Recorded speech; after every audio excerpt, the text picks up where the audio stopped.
दिनैनि बे गोथार सानाव बे 18 मे सानाव बे सानखौ फालिनायजों लोगोसे जाहाथे सरकारा सांग्रां जायो आरो मोनसे खोथाखौ जों दिनै बुंगोन बर' थुनलाइ आफादा जोङो कमप्रमाइज खालामा जोङो नायथ'दोंमोन गेजेराव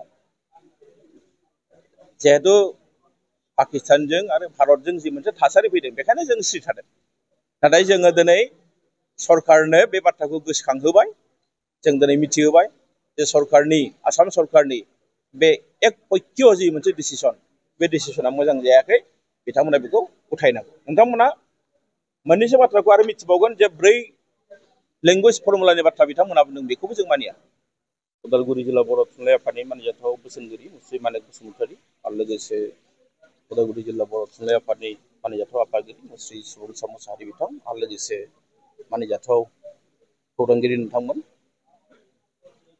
जोबोद गोजोननाय मोनदों दिनै नोंथांमोनखौ बहाय लोगो मोनदों आरो बे साना जोंनि मोनसे गोनांथार सान आरो बेनो जाहैबाय 18 मे आरो बे 18 मेआवनो जोंनि बर' थुनलाइ आफादा 1963 मायथाइयाव आसामनि एबा आसाम सरकारनिफ्राय जोङो माने बर' बिजोंजों फोरोंनो हानायनि बे गनायथिखौ जों मोनदोंमोन दिनै बे रावा गोबां जौगाबाय जों बयबो मिथिगौ जे बेयो थाखो 1 निफ्राय थाखो 12 सिम जों दिनै फोरोंनो हायो बेखौ जोङो दिनै सोलोंथाइ लानो हादों आरो गंब्रै इउनिभारसिटियाव दिनै बियो मोनसे बिफान हिसाबै गनायजादों दिल्लीयावबो दिनै दिल्ली इउनिभारसिटियाव बियो मोनसे आयदा महरै फोरोंजानो थांगासिनो दङ बिनि खामानिया जाबाय थादों दिनै बर' रावा भारत संबिजिरजों गनायजानाय मोनसे राव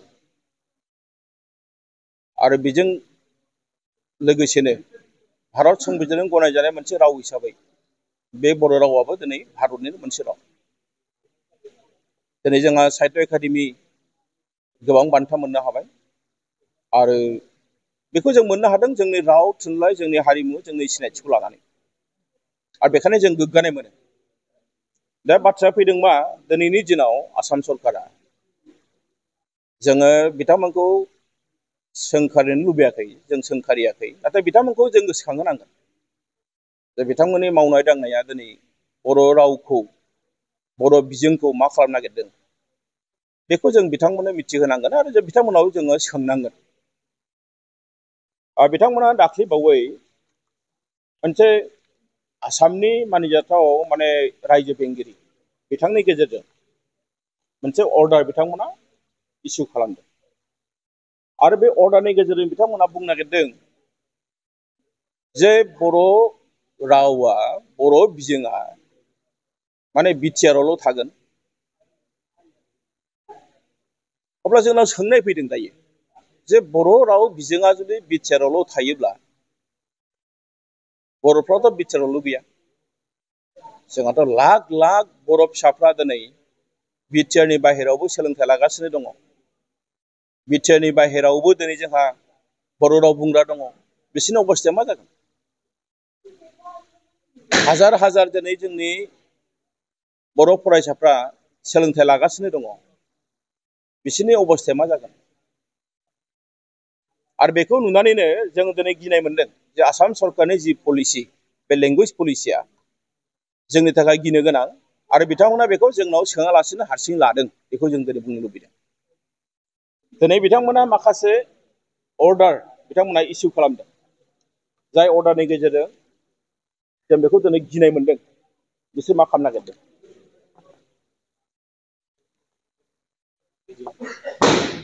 बिथांमोना मा खालामनो नागिरदों जोङो गिनाय मोनदों सरकारनि खामानिखौ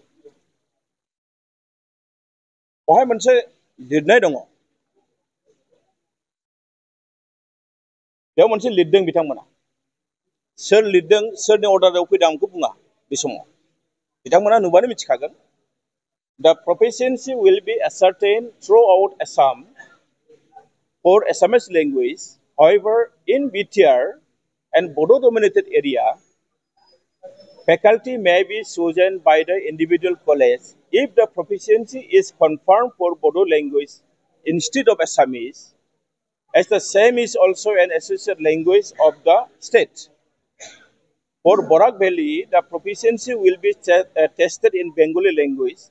Also, as Bengali is the predominant language in the Borak Valley. Last time, one sentence बिथांमोना बाहायबावदों खोब interestingly.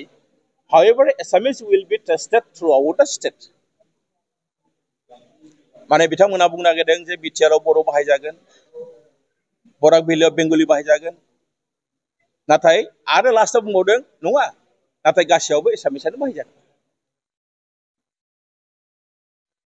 दाख्लैबावै जि गाव पन्चायतनि बिसायख'थि जालांबाय, बेनि गासैबो डकुमेन्ट्सफ्रा प्रिजाइडिं अफिसार्स डायरी इनक्लुडिं बेखौ बिथांमोना मा खालामदों,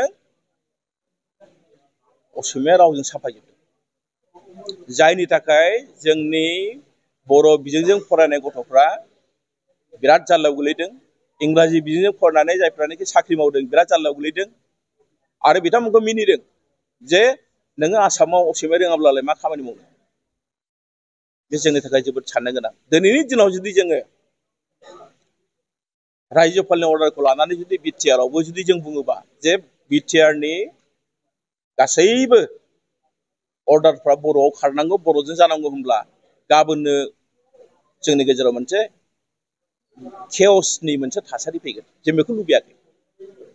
जों लुबैदों आगोलाव जेरैमोन बिदिनो थाफिनथों। जोङो असमियाबो सोलोंगोन, जों बर'आ बर' सोलोंगोन।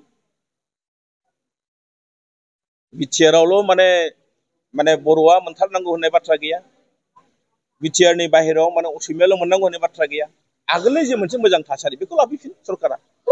आरो माबा मोनसे इसेबां गिदिर डिसिसन लानायनि सिगाङाव मानो हारसिङै खामानि मावदों, मानो साननानै मावदों। दिनै जोङो बेखायनो बेखौ भेहेमेन्टलि अपोज खालामदों।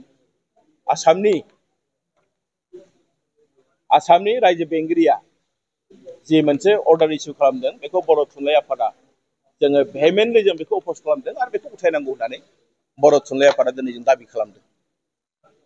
दिनैनि बे गोथार सानाव, बे 18 मे सानाव, बे सानखौ फालिनायजों लोगोसे दिनैनि बे गोथार सानाव, बे 18 मे सानाव बे सानखौ फालिनायजों लोगोसे जाहाथे सरकारा सांग्रां जायो। आरो मोनसे खोथाखौ जों दिनै बुंगोन, बर' थुनलाइ आफादा जोङो कमप्रमाइज खालामा। जोङो नायथ'दोंमोन गेजेराव, जिहेतु पाकिस्तानजों आरो भारतजों जि मोनसे थासारि फैदों बेखायनो जों स्रि थादों। नाथाय जोङो दिनै सरकारनो बे बाथ्राखौ गोसोखांहोबाय, जों दिनै मिथिहोबाय जे सरकारनि, आसाम सरकारनि बे एक पक्ष जि मोनसे डिसिसन, बे डिसिसना मोजां जायाखै, बिथांमोना बेखौ उथायनांगौ। नोंथांमोना मोननैसो बाथ्राखौ आरो मिथिबावगोन जे 4 लेंगुवेज फर्मुलानि बाथ्रा बिथांमोना बुंदों, बेखौबो जों मानिया। जुडिशियेल सार्भिसाव इन्टारभिउ लायो, बेवहाय मा खालामो जे बेयो बर' होननानै मिथिनाय लोगो लोगो बेखौ असमिया लिरनो होयो। असमिया लिरनो हायाबाथाय बे केन्सेल जाबाय। इंलिश मिडियाम गथ', बर' मिडियामनि गथ'आ बोरैहाय लिरनो हागोन असमियाखौ? बे जोबोद मोनसे जोंनि थाखाय साननो गोनां बाथ्रा। बेखायनो दिनै स्पष्ट बाथ्रा, सरकारा बे बेलायाव सानफिननांगौ। सरकारनि जि खामानि दामानि गासैबो हारिखौ लानानै मावनांगौ। सरकारा गावनि जि राजधर्म बेखौ फालन खालामाखै। जों नुनायाव बिथांमोना सोरबा जातीयताबादी हान्जानि एजेन्टखौसो बिथांमोना मावनो थाखाय आवगायबोदों। बे दुखु गोनां खोथा। बेखौ बर' थुनलाइ आफादल' नङा, जों गासैबो बेखौ बुंनांगौ।